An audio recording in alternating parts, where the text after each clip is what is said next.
दिलाना का आप ही के कक्ष में अक्टूबर में बैठक हुई और इसी सदन में सवाल था।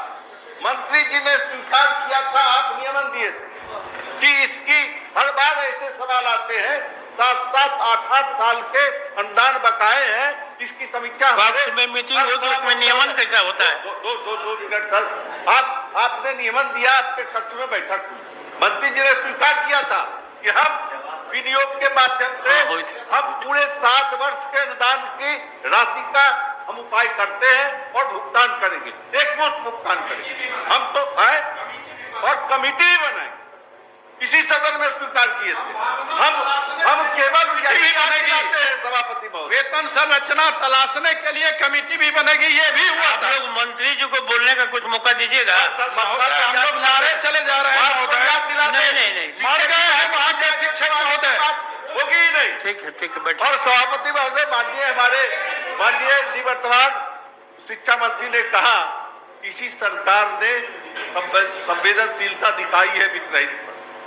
2008 में इनका अनुदान निर्धारित हुआ, अब तो दो बार सभी कर्मियों का, देश के सभी कर्मियों का वेतन पुनरीक्षण हुआ, महंगाई इतनी बढ़ी, आज वही राशि मिल रही है, वह भी समय पर नहीं मिल रहा है, तो ये कौन सी संवेदनशीलता? मंत्री जी को बोलने दीजिए ना।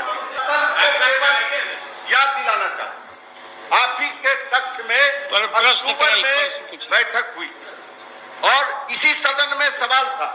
मंत्री जी ने स्वीकार किया था, आप नियमन दिए थे कि इसकी हर बार ऐसे सवाल आते हैं, 7-7, 8-8 साल के अनुदान बकाए हैं, इसकी समीक्षा में मीटिंग हो तो उसमें नियमन कैसा होता है? दो मिनट सर, आपने नियमन दिया, आपके कक्ष में बैठक हुई, मंत्री जी ने स्वीकार किया था कि हम विनियोग के माध्यम से हम पूरे 7 वर्ष के अनुदान की राशि का हम उपाय करते हैं और भुगतान करेंगे, एक मुश्त भुगतान करेंगे। हम तो है और कमिटी भी बनाए, इसी सदन में स्वीकार किए थे।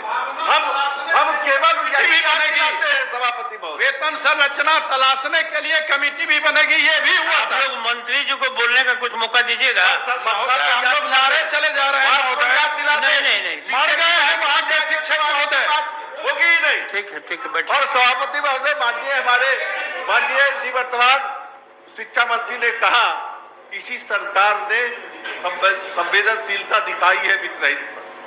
2008 में इनका अनुदान निर्धारित हुआ, अब तो दो बार सभी कर्मियों का, देश के सभी कर्मियों का वेतन पुनरीक्षण हुआ, महंगाई इतनी बढ़ी, आज वही राशि मिल रही है, वह भी समय पर नहीं मिल रहा है, तो ये कौन सी संवेदनशीलता? मंत्री जी को बोलने दीजिए ना।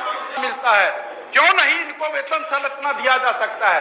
जो भी नियत वेतन संरचना हो, नियत वेतन हो, लेकिन इनको दिया जाए महोदय। इनके साथ न्याय के साथ विकास की यात्रा में ये छूट गए हैं, ये वंचित रह गए हैं, इनके साथ अन्याय हो रहा है महोदय, इसको देखना जरूरी है। सभापति महोदय, मैं एक हाँ सुनिए मंत्री जी। सबसे तो पहले हम सदन को भी और माननीय सदस्य संजीव जी को भी आश्वस्त करना चाहते हैं कि सदन में जो भी मंत्री उपस्थित रहते हैं वो हमेशा गंभीर रहते हैं। आप किसी मंत्री को गंभीर रहने के लिए कह रहे हैं, मंत्री सरकार हमेशा गंभीर रहती है।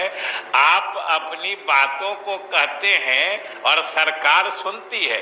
जैसे आपको अपनी बात कहने का अधिकार है सदस्य के रूप में, किसी खास वर्ग के प्रतिनिधि के रूप में, सरकार को भी उतना ही अधिकार है अपनी बात कहने का। तो आप कहते हैं तो सरकार जो उचित समझती है सो कहती है।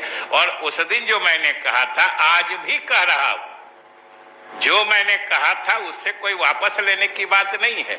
और जो वित्त रहित संस्थानों के शिक्षक हैं उनके प्रति जो हमदर्दी, जो उदार चरित्र हम लोगों की सरकार ने, नीतीश कुमार की सरकार ने दिखाया है महोदय, वो आज तक कभी नहीं दिखाया गया था। हमने तो सिर्फ इतना ही कहा था, इसमें हमने कौन सी गलत बात कही थी जो संजीव जी को लग गया कि मंत्री को गंभीरता से सुननी चाहिए। हम संजीव जी पूरी गंभीरता से अपनी बात कह रहे हैं कि और उतना ही गंभीरता से समझ के सोच के बोल रहे हैं कि वित्त रहित संस्थानों के शिक्षक से सरकार की पूरी हमदर्दी है और इसीलिए उसको अनुदान आधारित किया गया है और वो भी अनुदान सिर्फ शिक्षकों के लिए है। ये सब महोदय, ये सब बात समझनी चाहिए। ये बीच में किसी के आपको अनावश्यक किसी की गंभीरता पर प्रश्न नहीं लगाना चाहिए, वरना आपकी गंभीरता पर प्रश्न चिन्ह लग जाएगा। ठीक ठीक, एक आदमी बोलिएगा तो सभापति महोदय, बस अब बहुत कम शब्दों से बात कर रहे हैं, याद करा रहा हूं। कम शब्दों में तो आप लोग रख ही नहीं सकते। नहीं, कम शब्दों में देखिए सभापति महोदय, केवल हम सभापति महोदय मैं